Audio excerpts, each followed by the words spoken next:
All right. Let me just double check I am live on YouTube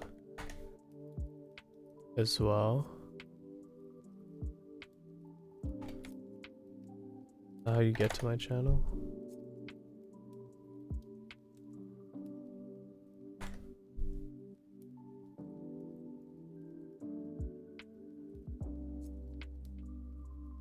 Cool. Okay. All right. So today I'll be focusing on the backend portion of my application.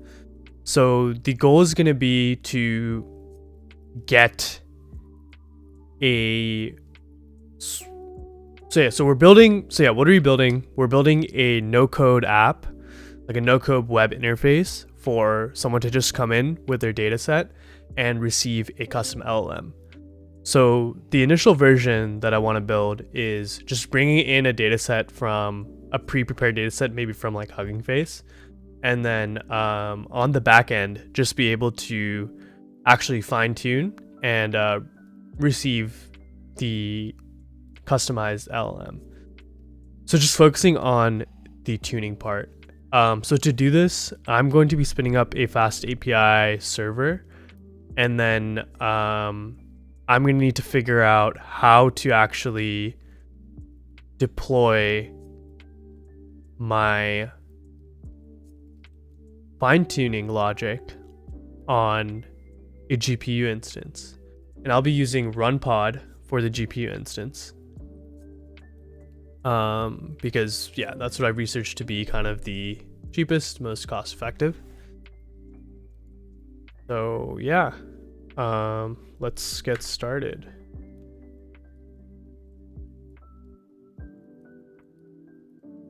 Cool. So I've never actually used FastAPI before, so a lot of this will be just probably reading a bunch of tutorials. So I'll assume I'll need to create some sort of endpoint within FastAPI, and basically the input to this endpoint will be our data set. It'll be our data set, right? That we want to use for fine tuning. And yeah, I think that should be it as the input. Yeah, and then the output should just be the file path, I guess, to where we store the model weights. I think that should be sufficient.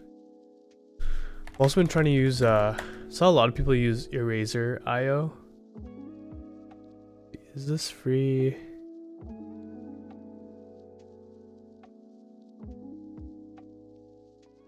Let me give this a shot.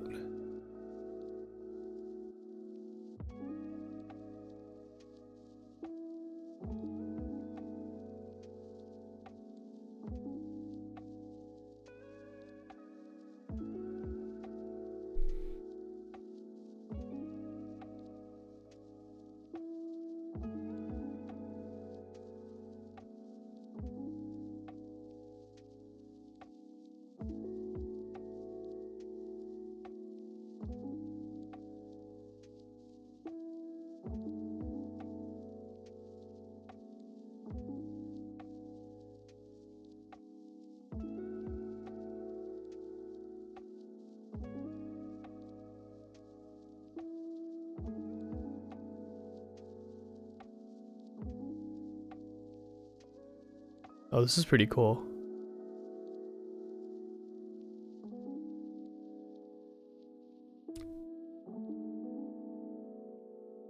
Yeah, so today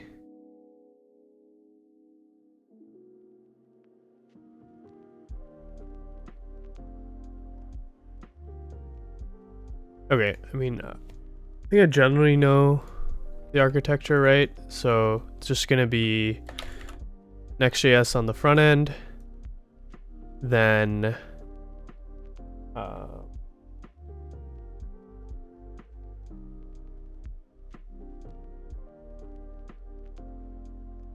use NextJS, Tailwind CSS.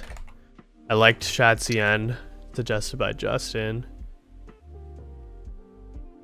And then on backend, it's gonna be Supabase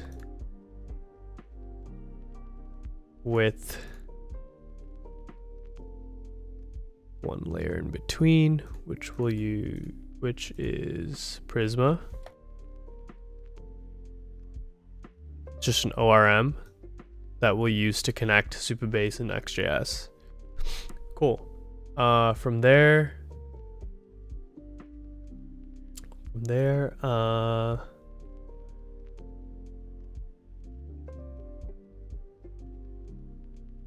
we'll use FastAPI. And this is where we'll store basically most of our training and tuning logic. And that will be... There's stuff to figure out. So this will be running... I think we'll have to run this on its own dedicated server.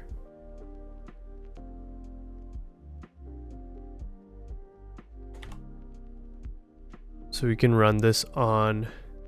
We can deploy this on Heroku. And finally, we'll be using RunPod for our GPU needs. So anytime we need to do training, what'll happen is we'll spin up a job on FastAPI, and then that's going to deploy RunPod instance, deploy our... Yeah, so still have to figure out how exactly we're going to package and put things on RunPod. But yeah, we'll deploy RunPod instance, we'll spin that up, we'll do training, and once that's done, at the end of training, we'll have an endpoint in FastAPI as a callback.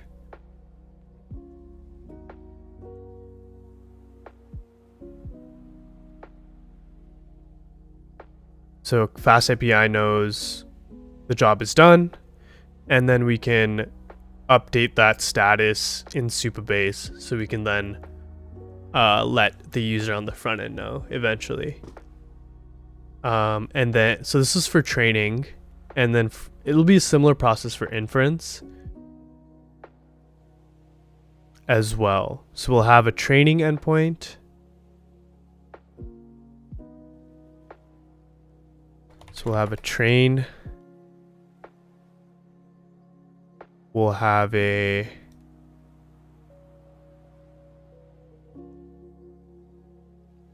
eval endpoint. I guess inference.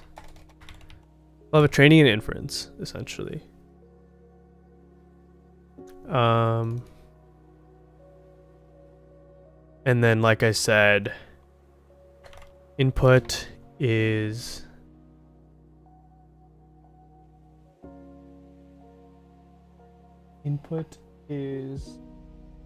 Look at the side here because I have this all written kind of on a whiteboard. Cool. Oh yeah, forgot to mention. Oh yeah, there's gonna be one more endpoint, which is deploy. Right. So when we do inference, actually, we'll just be using HuggingFace, because we don't want to manage kind of on the spot. Yeah, at least at this stage, we don't want to manage too much, like spinning instances up and down, except for training.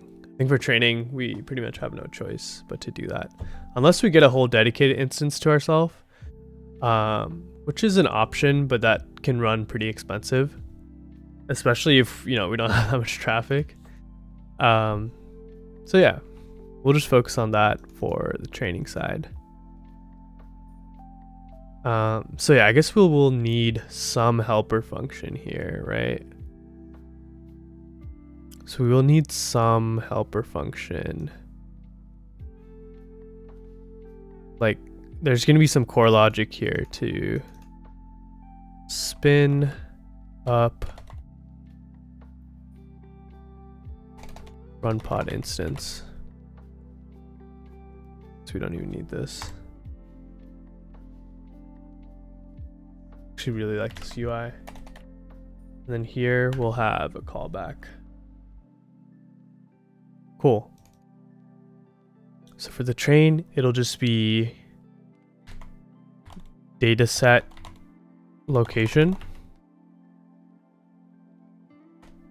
The output will be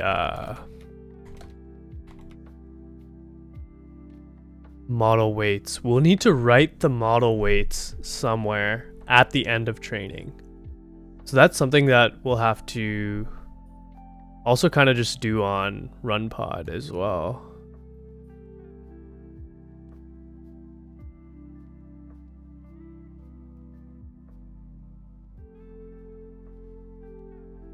And then for inference,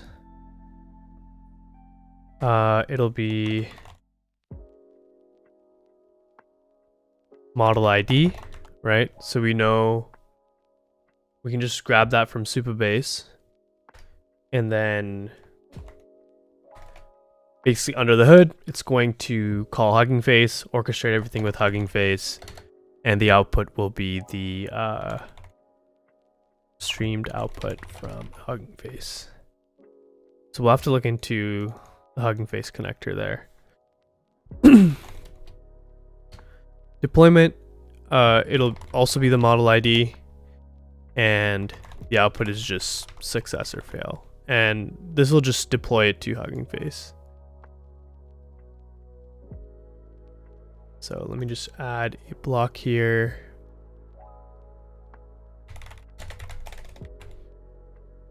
HuggingFace. Just add a connector between these two lines, these two boxes. Cool. So now we kind of have an initial diagram of how backend works. So we're just going to focus on training portion, and hopefully the goal is the next 3-ish days we have a way to train any data set on RunPod and then do inference as well. Or I guess train and then train. I guess all these. We should just try to implement like all of this. And then I'll figure out. Yeah, so one of the concerns I have is we'll need to grab the model weights, right? So if we have like Mistral 7B, for example, we might need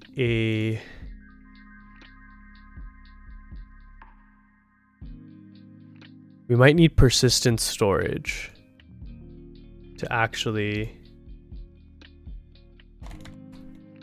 persistent storage.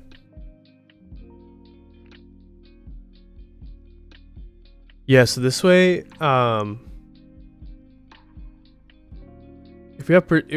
RunPod is able to give us persistent storage, all we have to do is make a copy of Mistral and then mount that to our RunPod instance. So this way we don't have to actually download Mistral from separate place every time. We can just access our persistent storage directly. So if we just have copies of Mistral ready to go in our persistent storage, that would help us out a lot.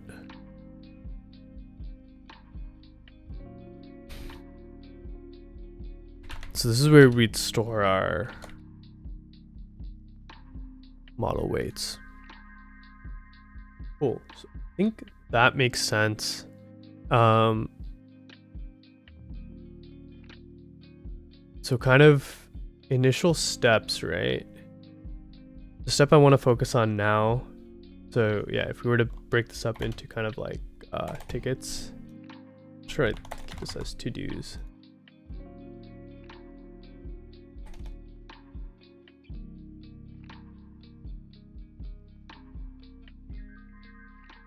Right, so the first thing we'll want to do is set up FastAPI server. Just want to spin it up locally.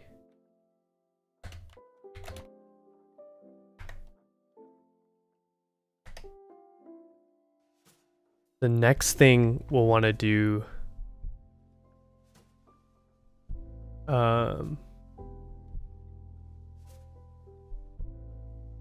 create train endpoint. Create. Yeah, so I need to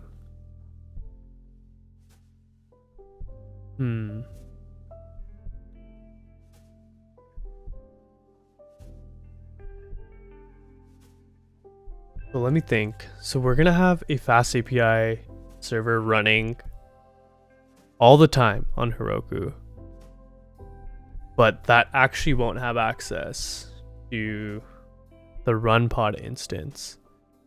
It's just going to be coordinating background jobs. So yeah, FastAPI.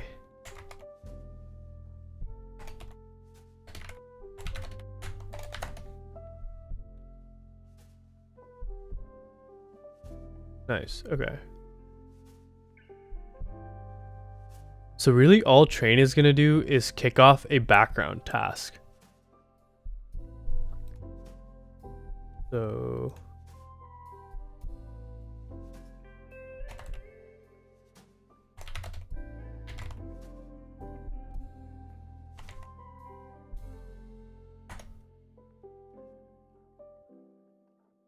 and what does that entail? That's going to be spinning up the run pod instance, right? Run pod can still access our database. So we don't have to do any, we don't have to transfer any data over. This is just to kind of coordinate jobs. Okay, so we spin up the run pod instance and then perform fine tuning.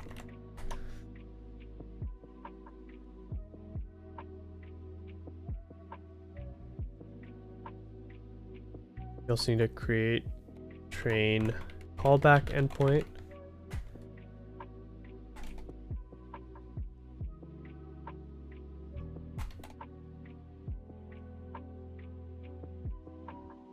Yeah, how does that exactly work?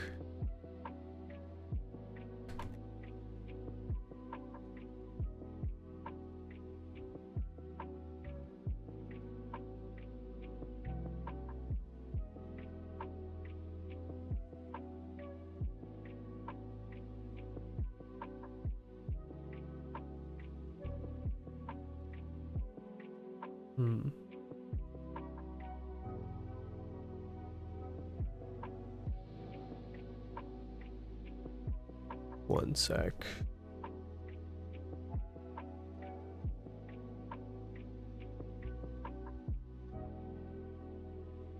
I'm gonna put the chat up here.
Let's see if they have a tutorial.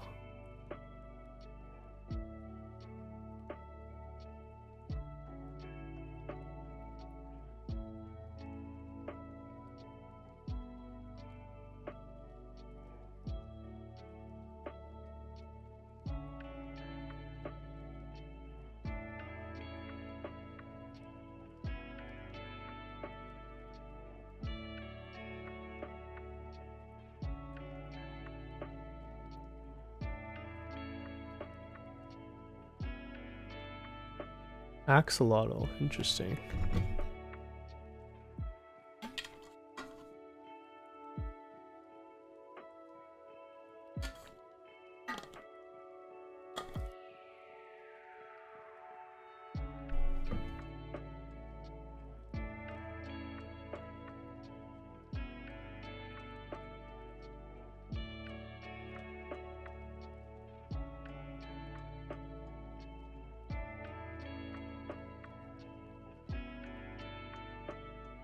My Twitch stream just dropping hella frames.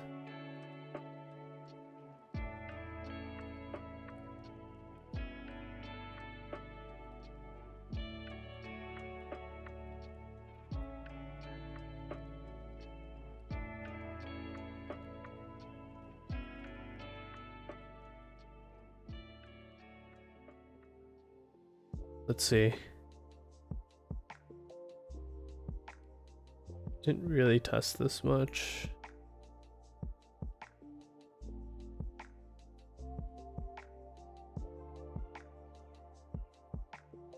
It's fine. No big deal.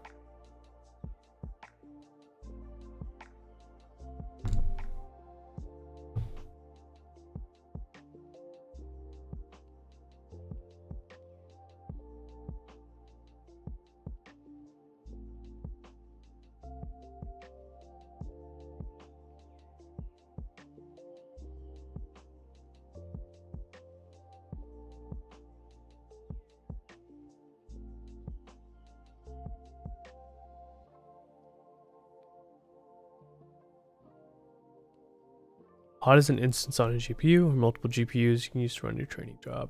Okay.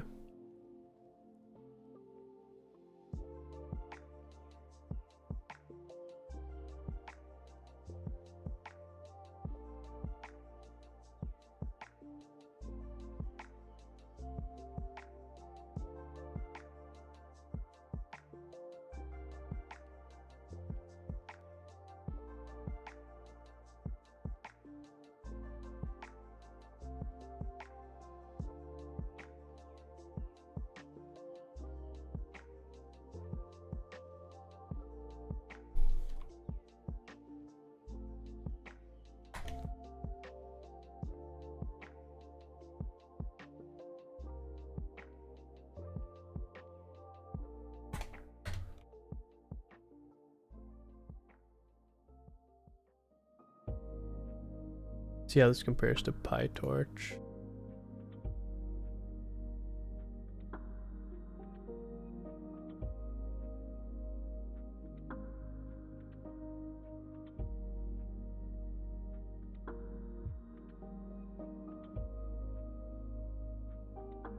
Nice. What that?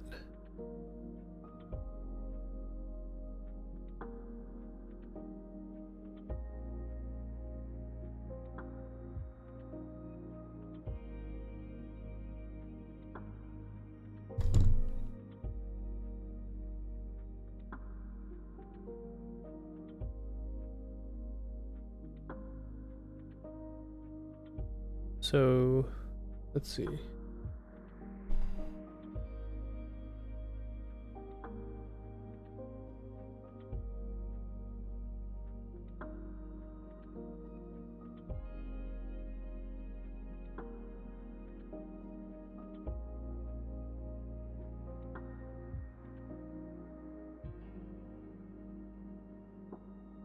So what did he train?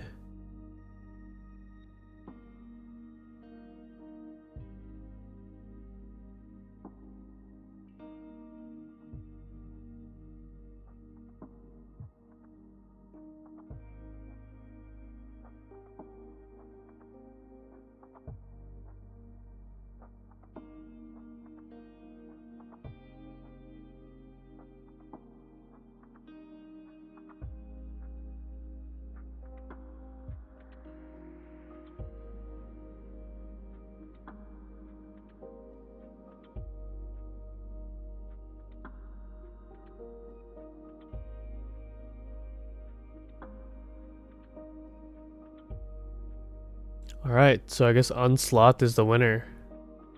And I have heard of Onslaught being used a lot.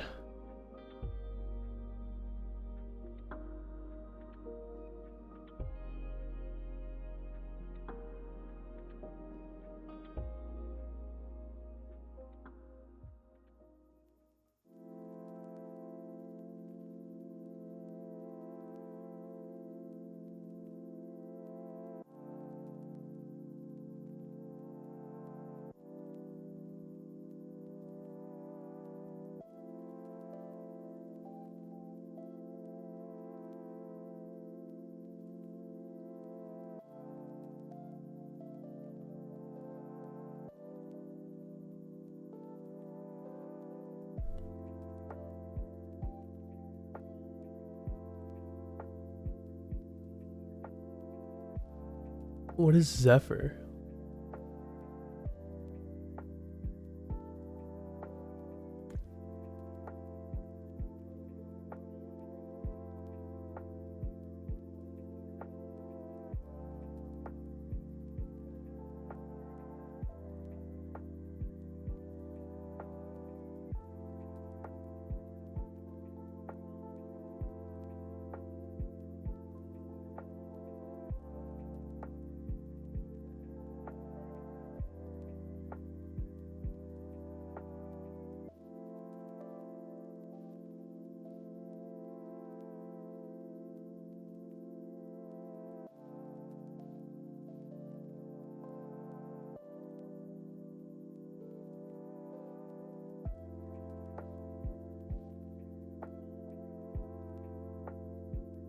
Yo trainer.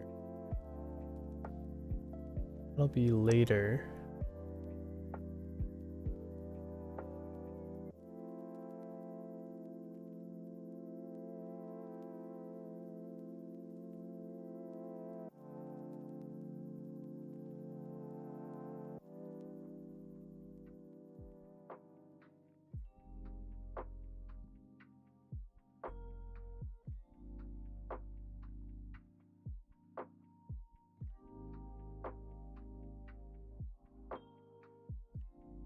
I mean, do I want to use HuggingFace this directly?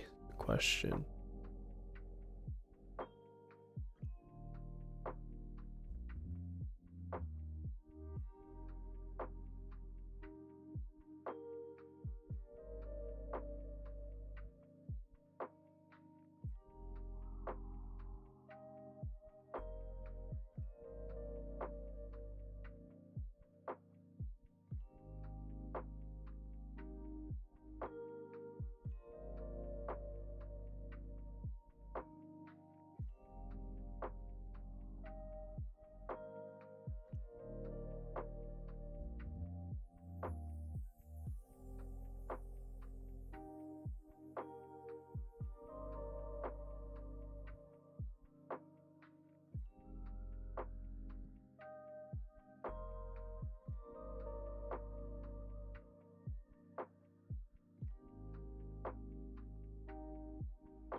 Okay, wait. So I actually need a way. So I need to spin up the instance. And then I also need to do I need a API on Docker side as well is the question.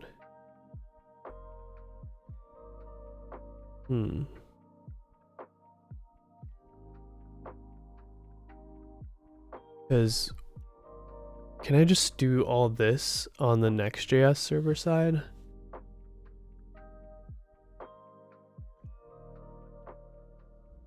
Big question, right? Like if I have a train endpoint, can't I just tell NextJS to, oh, but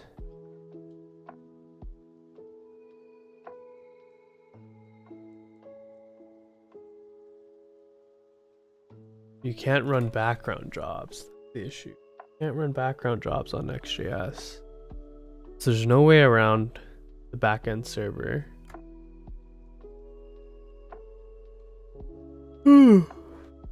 Wow.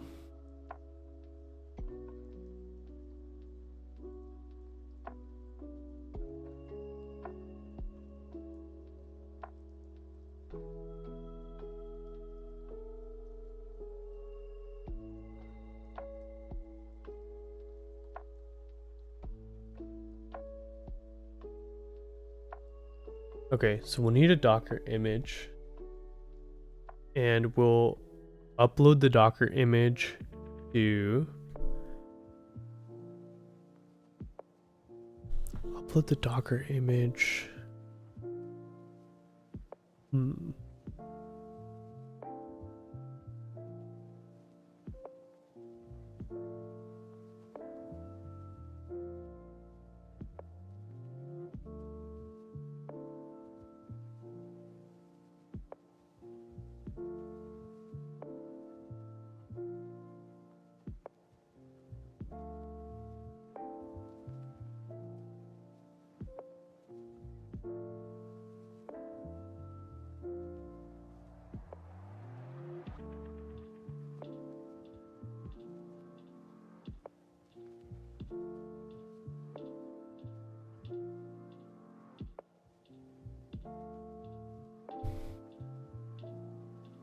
Yeah, where do we upload the Docker image to?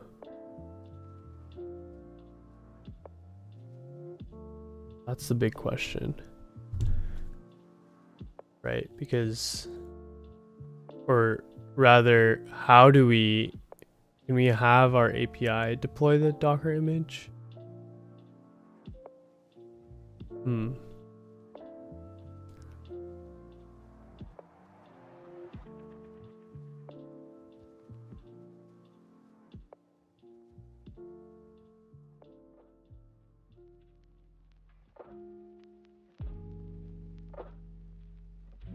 I mean, technically it should be possible because from Python you can just access the CLI. So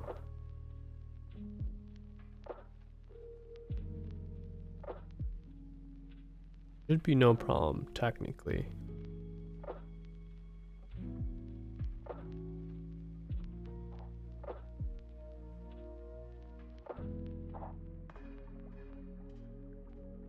Yeah, it should be no problem. Okay. Well, let's just start building, and then I think we'll figure it out. But yeah, it seems like we'll use unsloth for the actual fine tuning. And yeah, unsure whether where this code will go. And since our backend's in Python, we can kind of decide how to move it to wherever. Okay, cool. This is not the code. Not the code either. Okay, so I'm just gonna start by creating a new folder, API, and we'll put all our FastAPI components in there.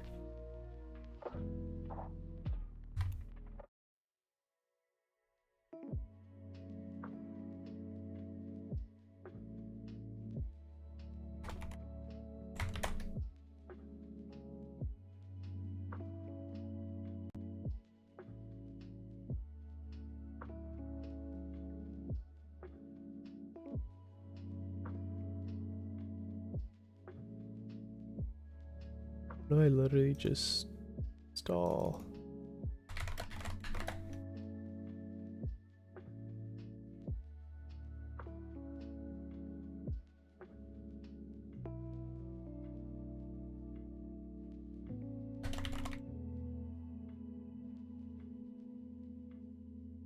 Cool. So I'm just gonna create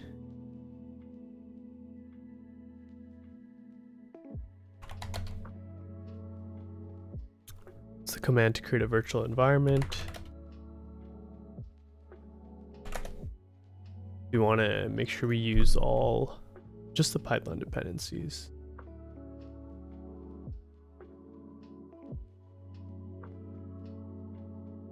Together.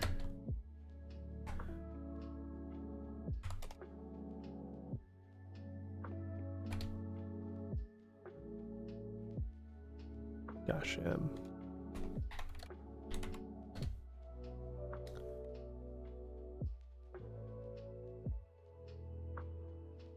so we're gonna need probably one environment for FastAPI and then another for the instance we're going to be deploying.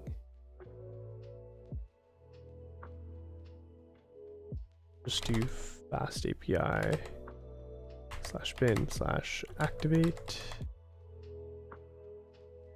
What?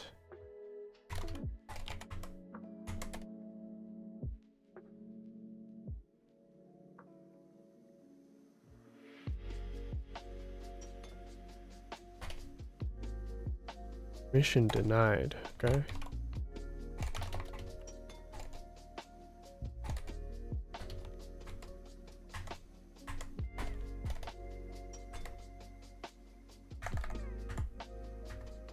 Give permissions. Is that not how you... Is it source? Yep. Source. There we go.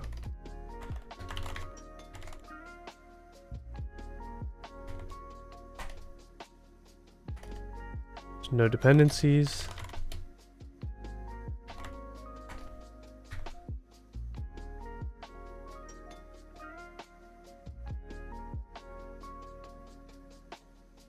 Just gonna install FastAPI here.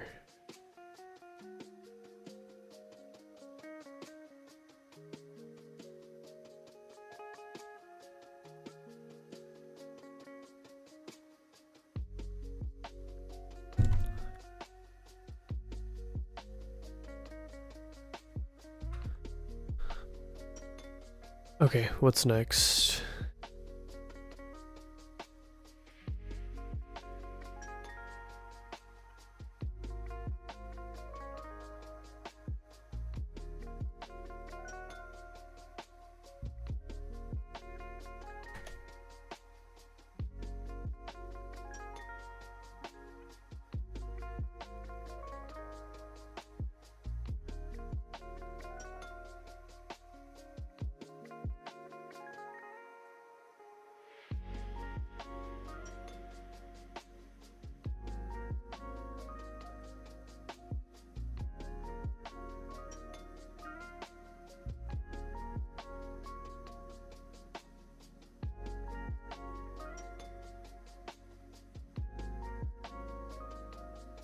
FastAPI.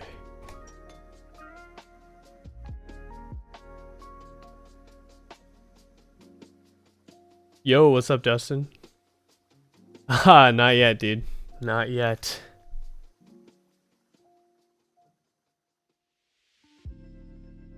It's spending like an hour a day on marketing, just kind of posting places, but not too many users. Our emails, our cold emails are getting like a 3% click rate and no sales from the emails. So we'll see. We'll see how it goes.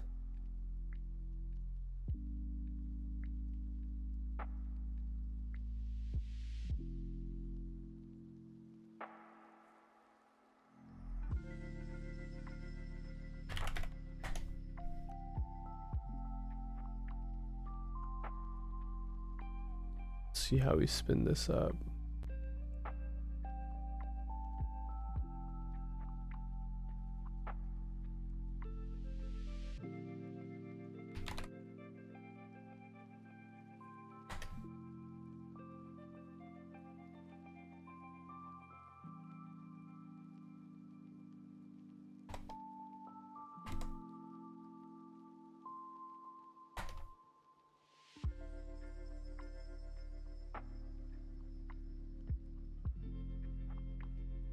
Made the jankiest shit. Hey yo.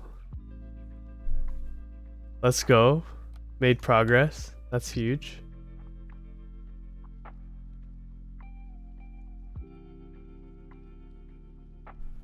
Let's see if we can curl this endpoint. Nice. Our server is up.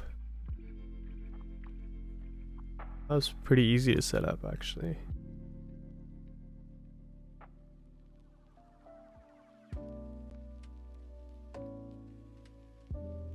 Yeah, post just let me know. What did you? How far have you gone?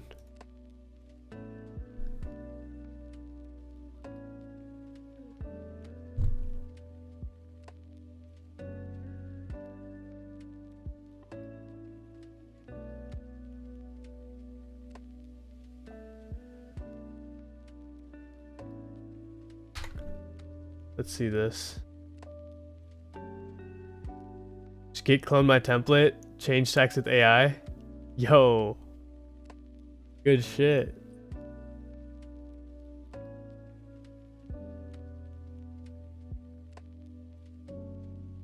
Are these different links?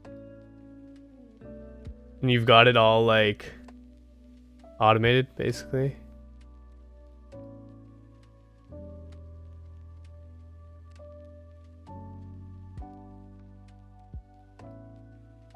First one shows how to set up a form. Ah. Oh, it's literally this. Let's go. So you just change like the sheet to access it from, and then nice. Hell yeah. Easy money.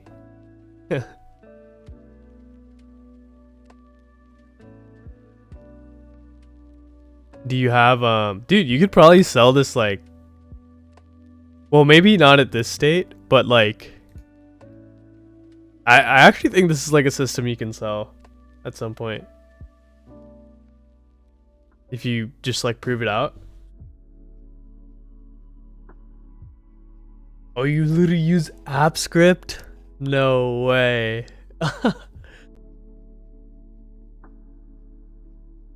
That's so funny.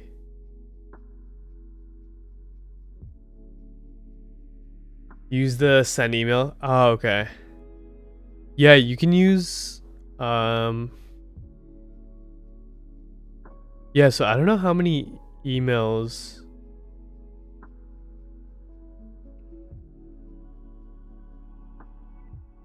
you're gonna get, but I used resend for review my paper.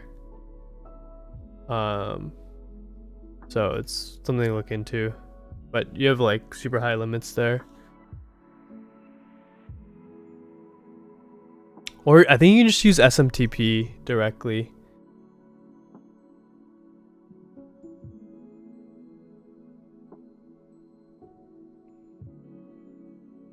If you run into limits, but hey, it works. If it works, it works. Good shit. Good stuff.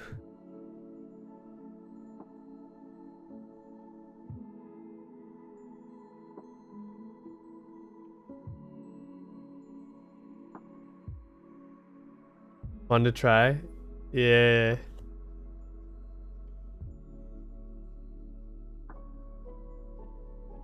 Which site are you going for next?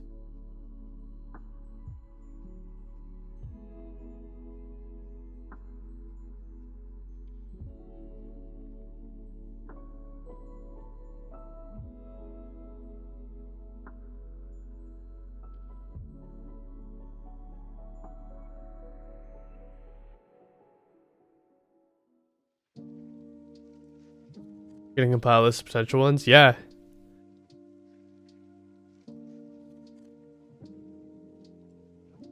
Eventually you're gonna have this like full AI agent that's just you know, gonna find potential SEO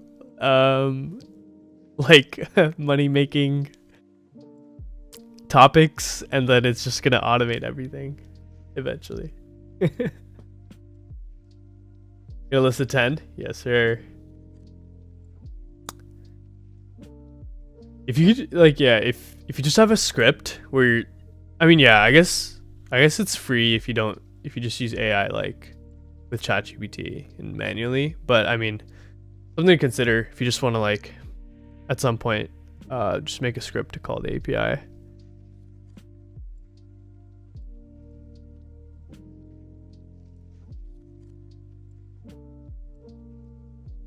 We'll build a top tier AI salesman to vet the lead.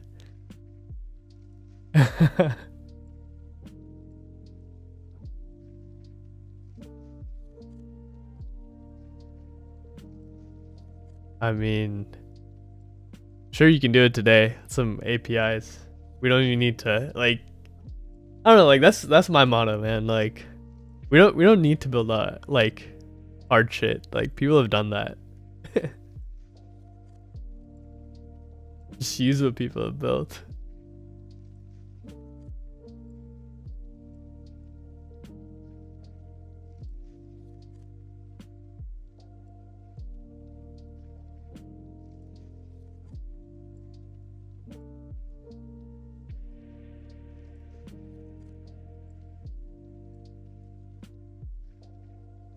Yeah, I mean, 100%.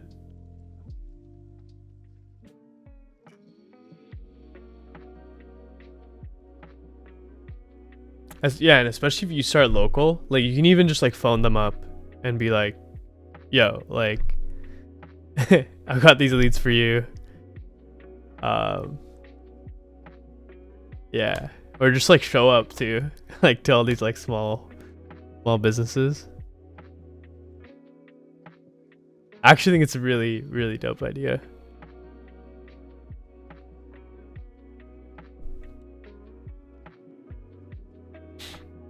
Okay.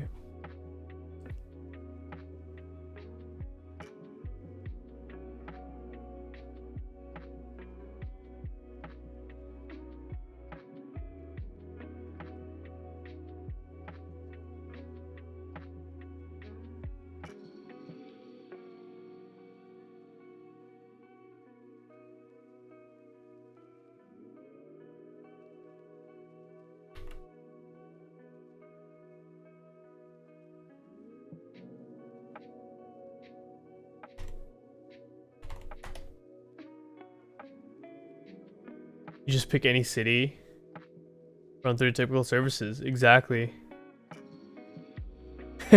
Seems so easy. I mean, you're definitely gonna run into some competition. Um, but I mean, there's so many cities out there. Like, I'm sure. I am sure there's it doesn't seem like a saturated thing. Is my point. So there's definitely gonna be cities out there.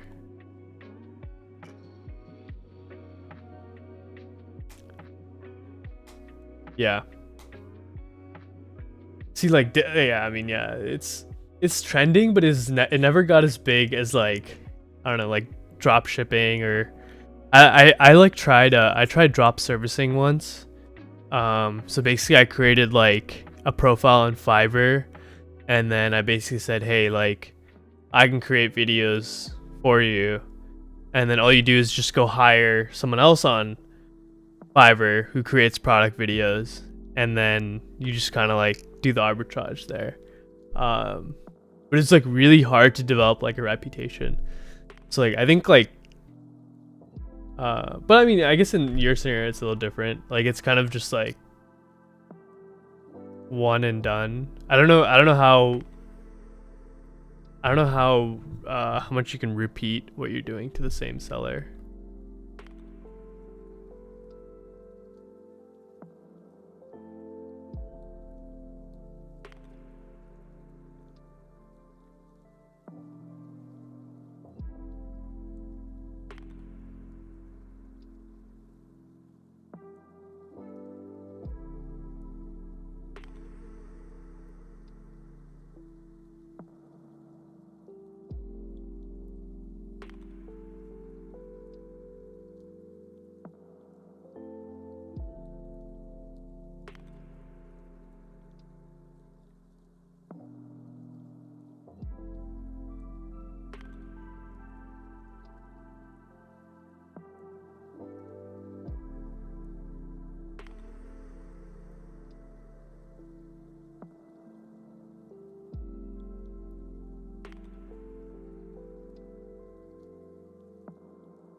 Call this folder. Wait, no. Call this folder.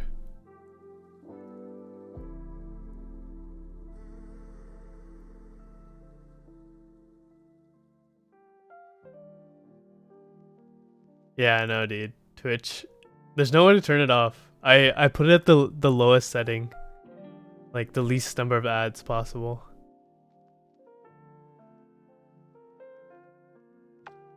But yeah, I guess you like that. I was just saying it's like you gotta develop like a reputation.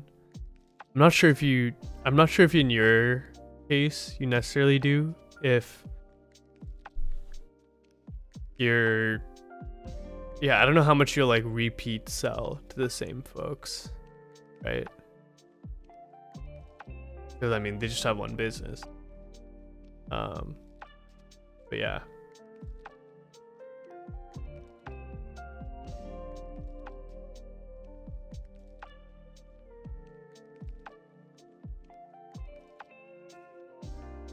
I'm trying to name this folder.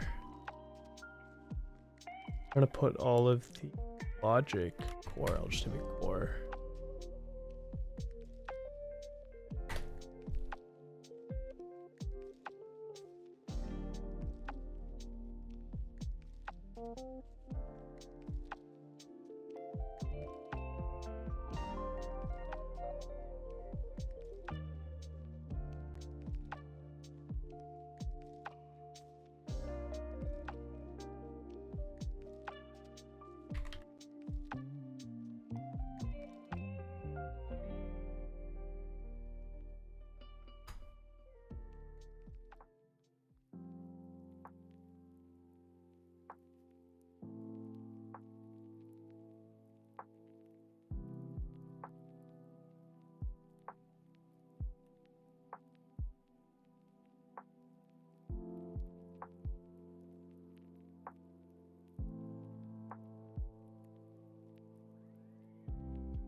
Just went on a marketing content binge. Dude. Yeah, it's like I think you should try it. I think you should try it out. Like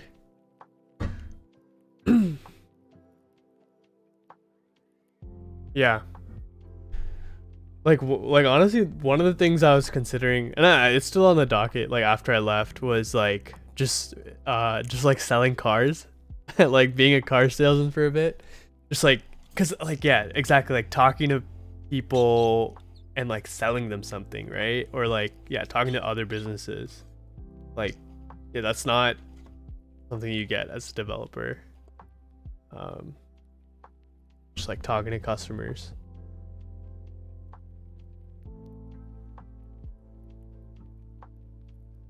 But then like I thought like, yeah, like why not just build something and then you know that shit like in and out, like then you go and try and sell that.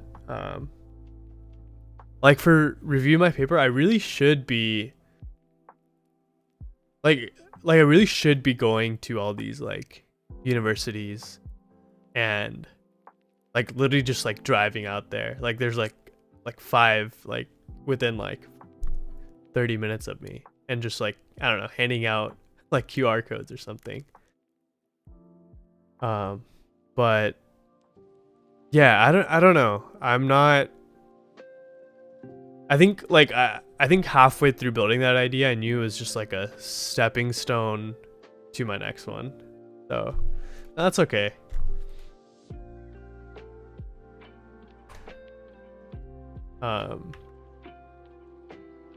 I still could go do that. It's not like that products can be obsolete.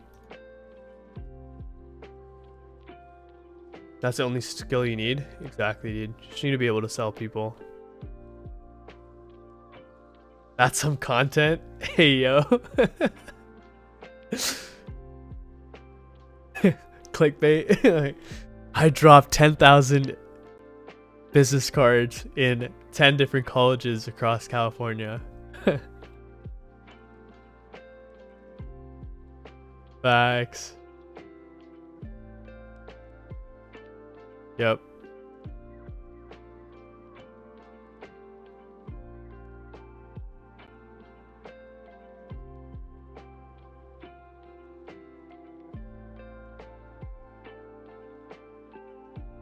I mean, that's exactly like, you know, they say like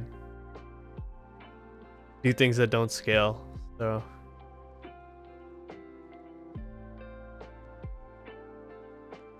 pay someone $20 an hour and hand them out. Nah, I mean, it'd be fun to just go hand them out.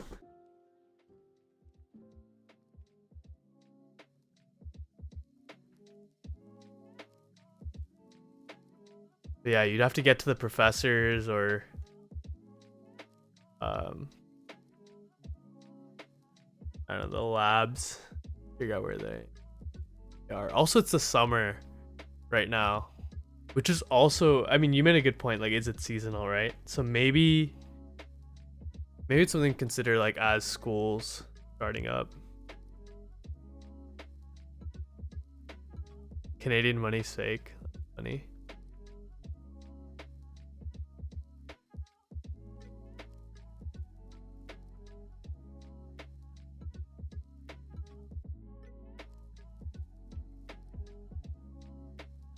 All right.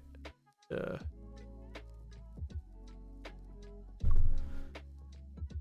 figure out how to properly organize my FastAPI route.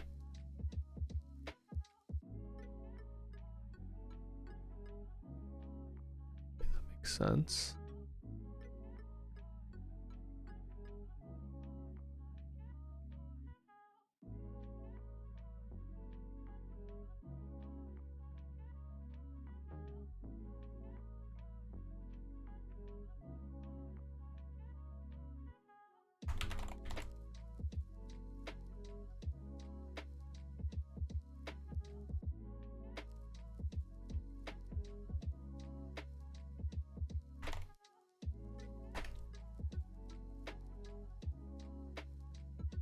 Yeah, that's true.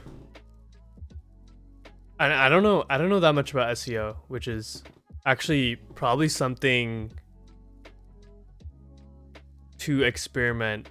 That's actually a good idea, because I mean, I'll need to have that skill regardless. And I didn't really do much SEO while I was building, which was actually a mistake. So I should figure out how to do that this time around as well.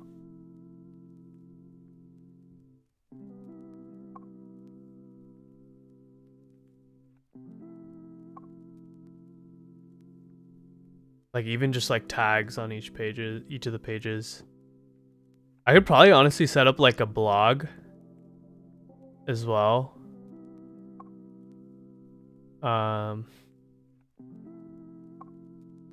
Any organic SEO for AI will be hard. Yeah.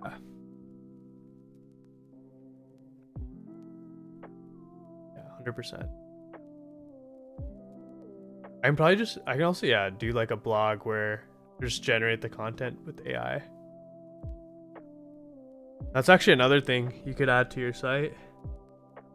It's like a blog section that's fully automated by AI if you know your content.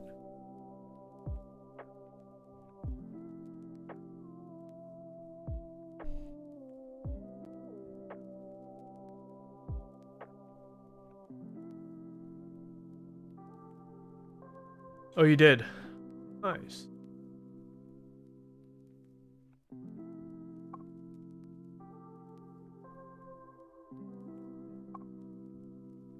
From Koala.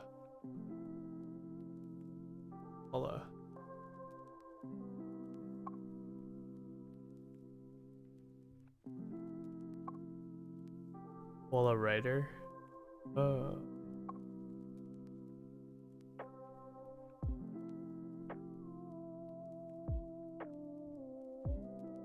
Is this free? Oh, there's.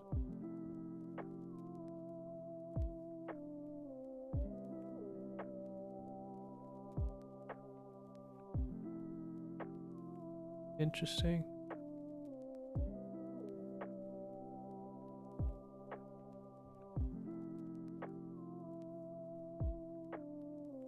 Resubscribing.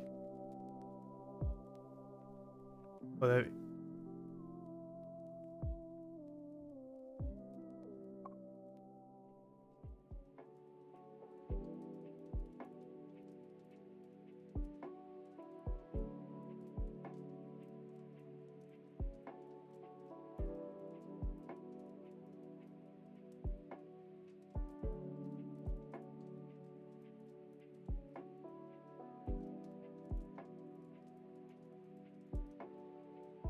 Can use it to use your own domain.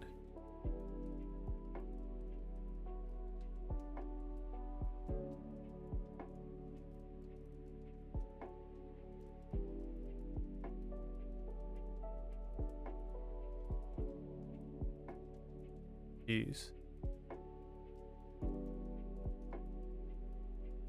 Yeah, it's not worth it.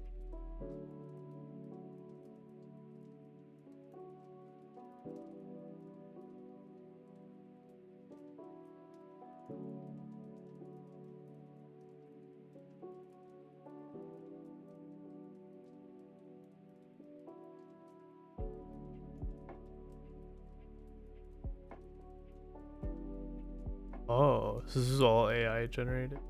Nice.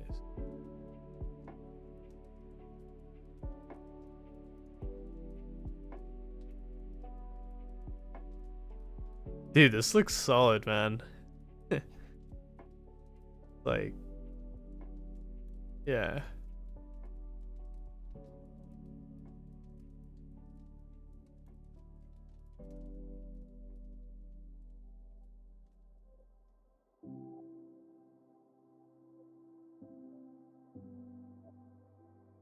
Referring to your own company. I see.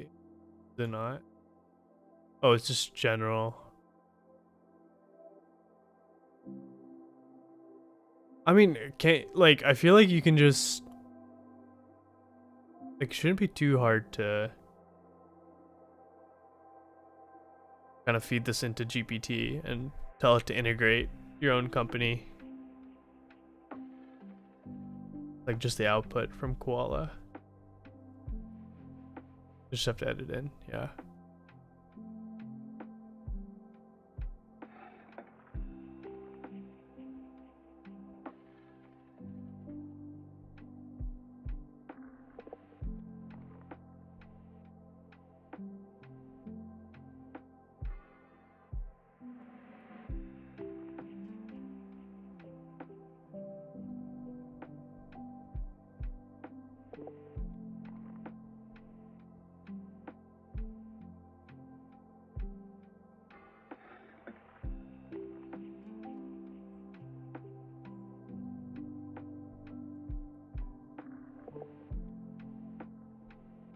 All right.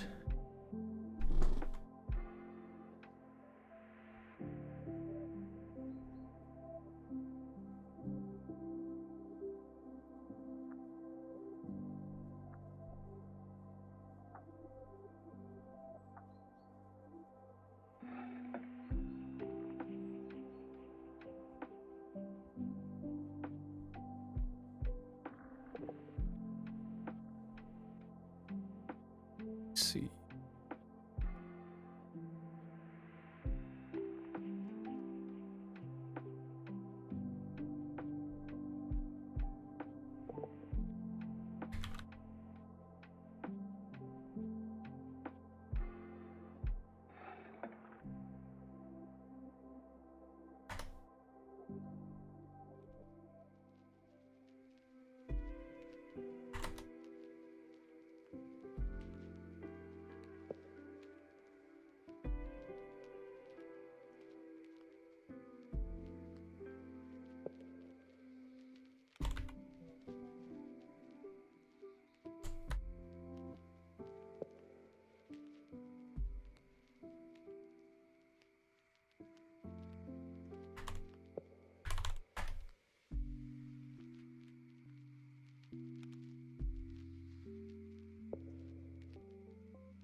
different version. Endpoints folder.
Train, inference, and deploy.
Boy.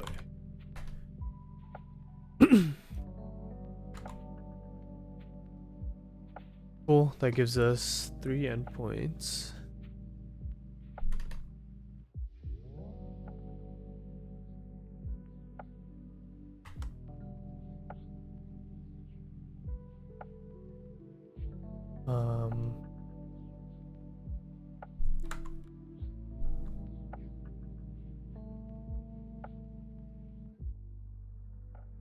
Cool.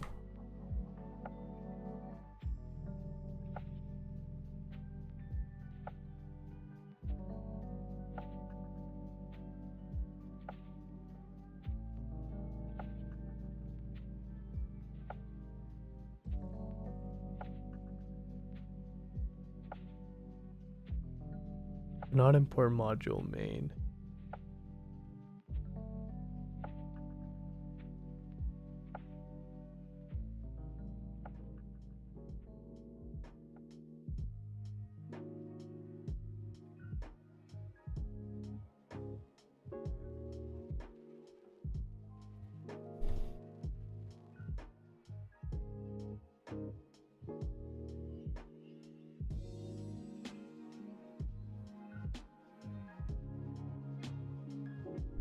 Hmm.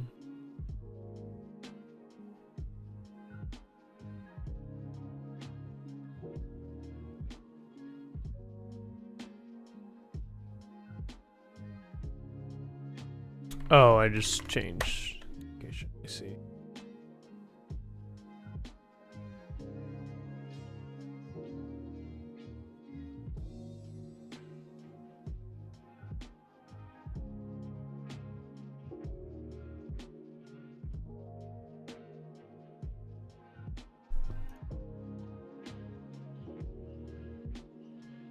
Oh wait, we do. Already have init.py. .py.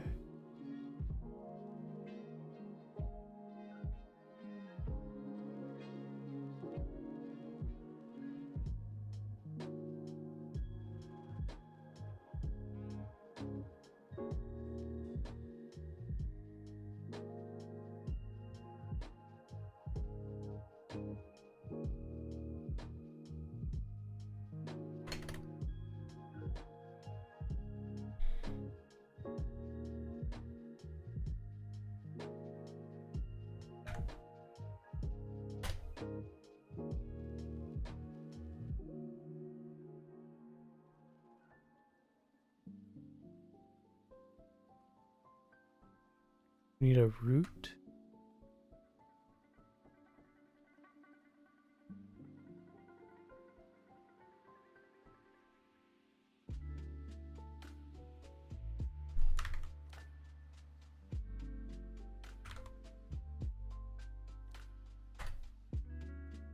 Oh.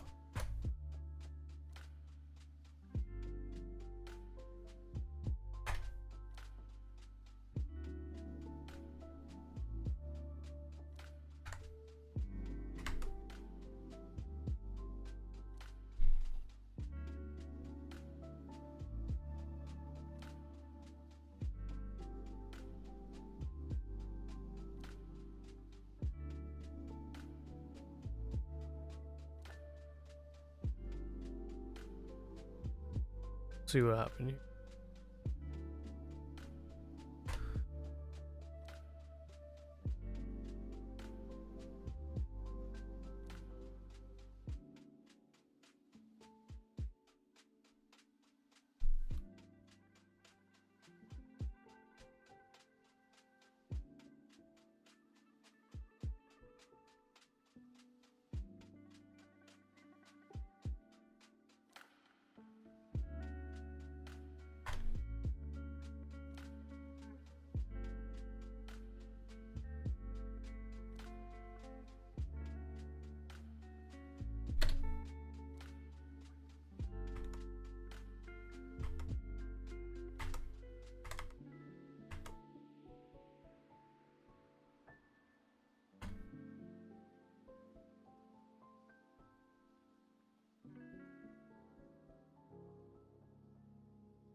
River's definitely not up.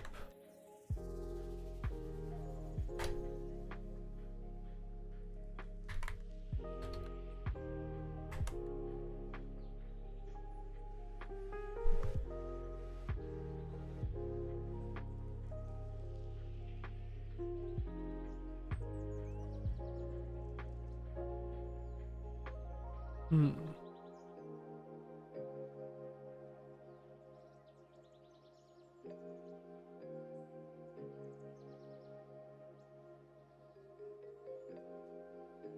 That still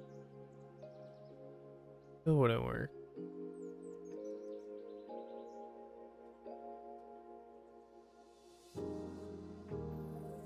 Oh, wait.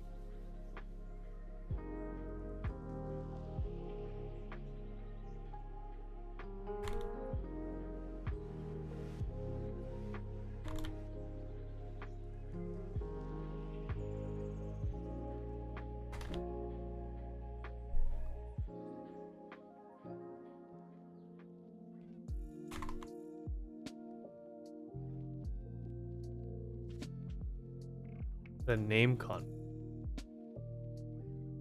Barely certain.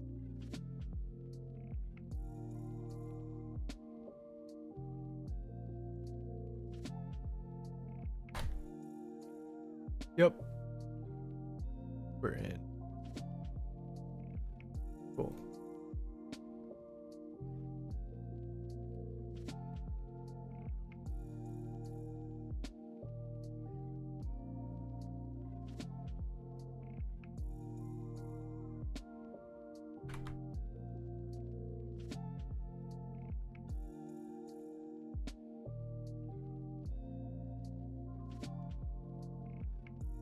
Now let's just add this of our endpoint.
See why we can't import the app router.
Oh, it uses API router.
Okay, let's test these endpoints.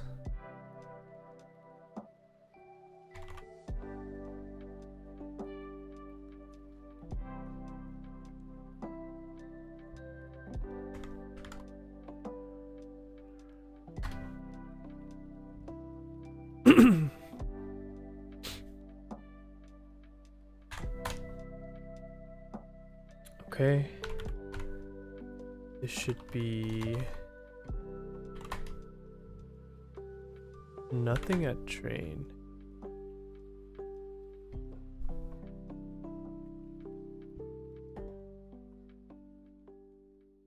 Oh, response model is wrong.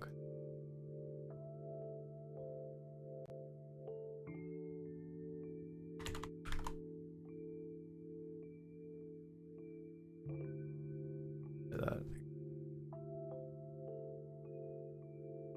server error.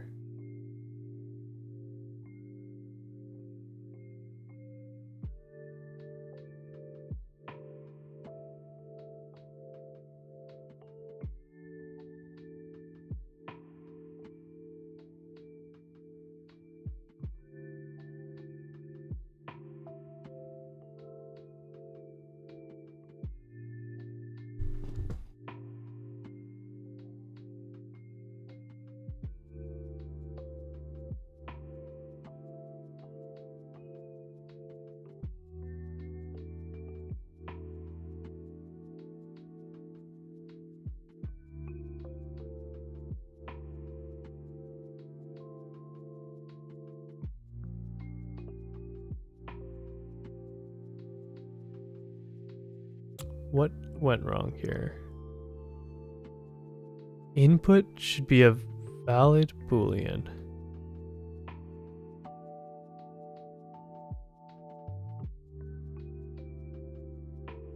Thought I updated the endpoint.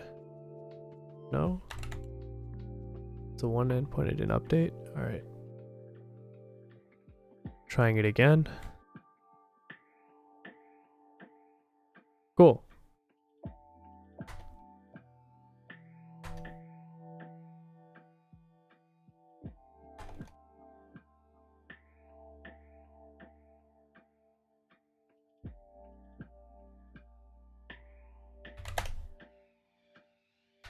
Inference works and deploy works. Perfect. So now we have a working server with a couple of endpoints. Pretty cool. Just gonna commit this.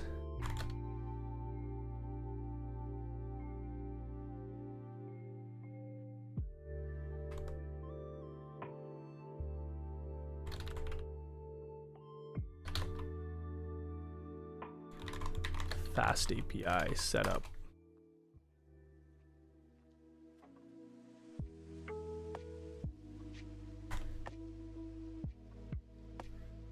There we go.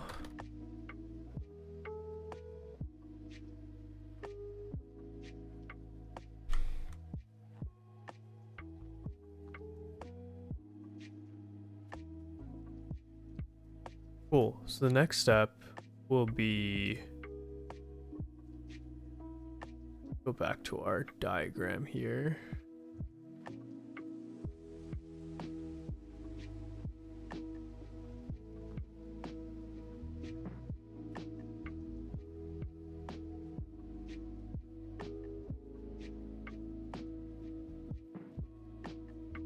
So I'll want a way to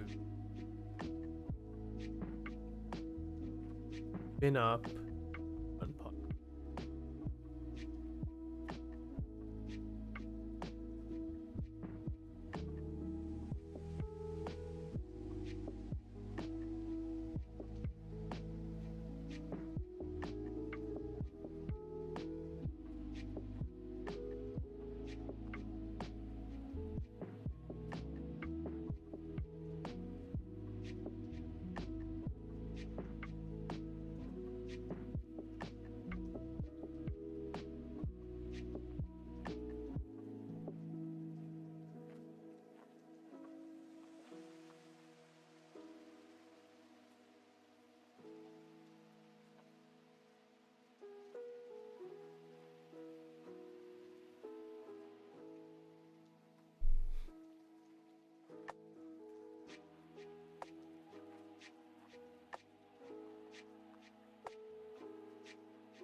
All right.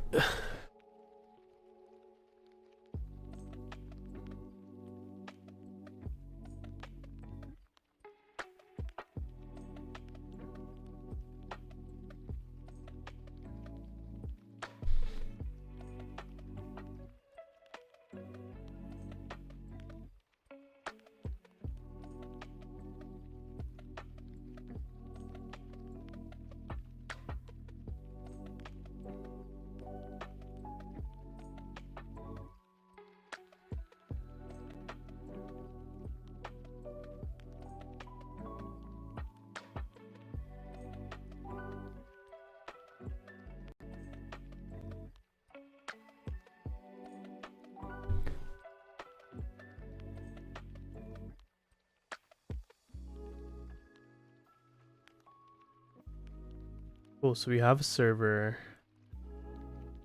Yeah. What is next?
Oh, so these are chained background tasks, I guess.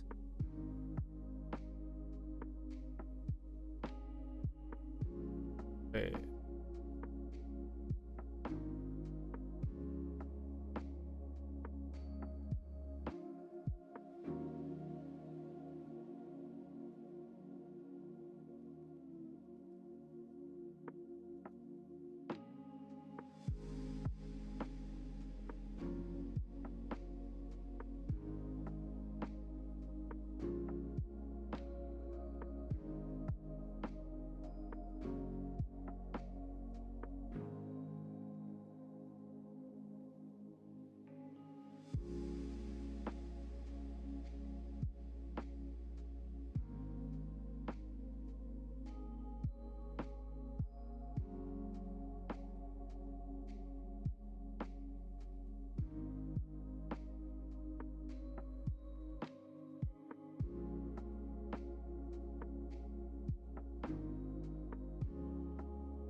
That's tough.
I need some better music.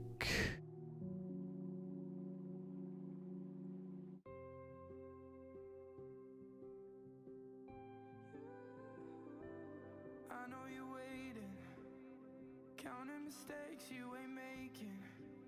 We've all missed the train at the station. We don't need to stop when we're breaking apart. Reliving false starts, wanna hold you. I need you close, yeah, we both do. You know whenever you hurt, yeah, I hurt too. I wanna know, is it cold where you are? Cause it's cold in the dark. Cross your heart, change your mind, I'll be there by your side to stop you from falling. When the voice in your head makes you learn to forget who you are. I'd cross every ocean if your words were drowning out. Let the sky break open, I'd still get to you somehow. I swear that I can take the pain, just to know that you will be okay. I set myself on fire for you, just to keep you warm.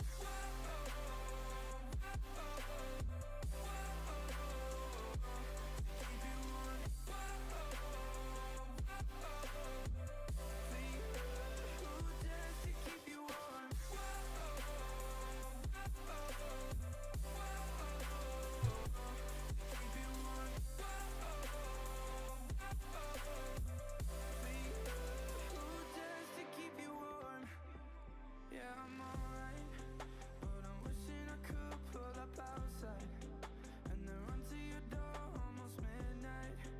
We'd have so much to say, retelling old stories till 4 in the morning. Cross your heart, change your mind, I'll be there by your side to stop you from falling. When the voice in your head makes you learn to forget who you are. I'd cross every ocean if your words were drowning out. Let the sky break open, I'd still get to you somehow. I swear that I can take the pain, just to know that you will be okay.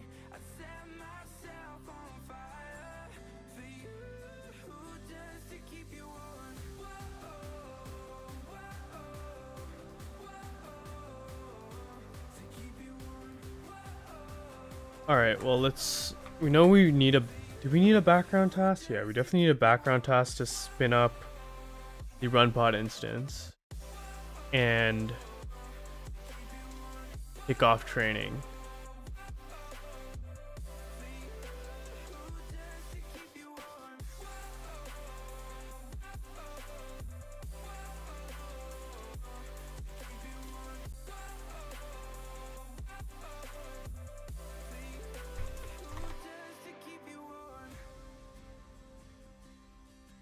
Gonna be start.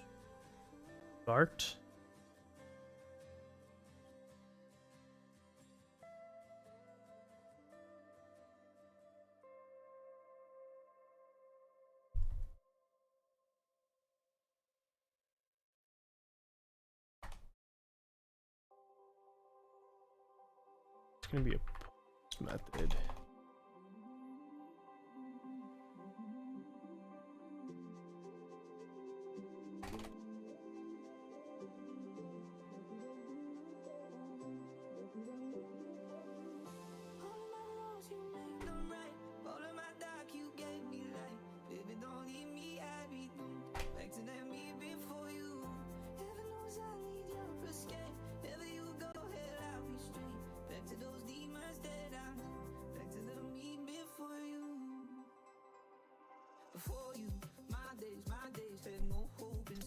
Be an example.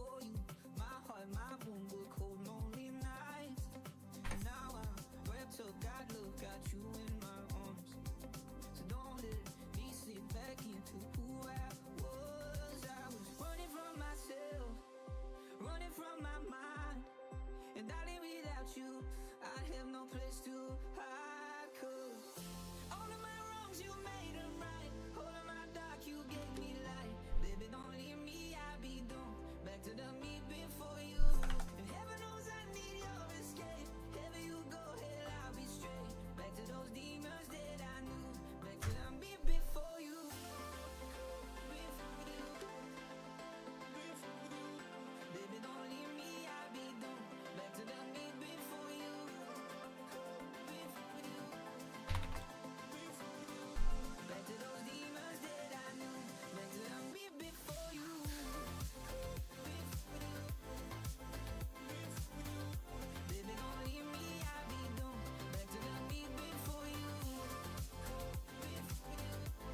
I'm adding an endpoint called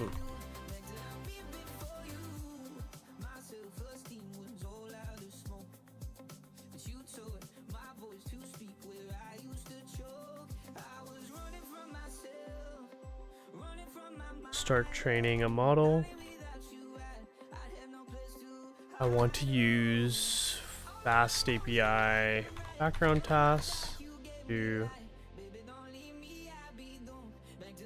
provision a on-pod instance where we'll actually do training. The input to function should be view parameters.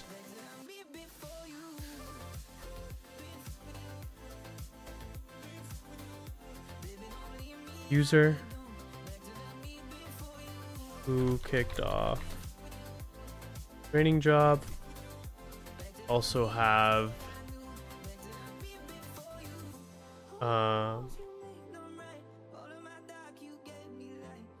model ID, which base model to use for training.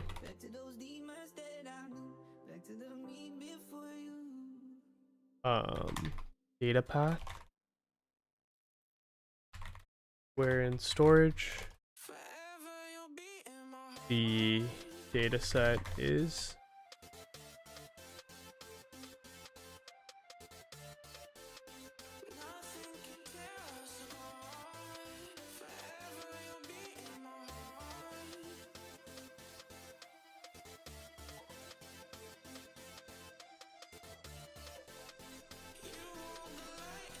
That's pretty much it, right?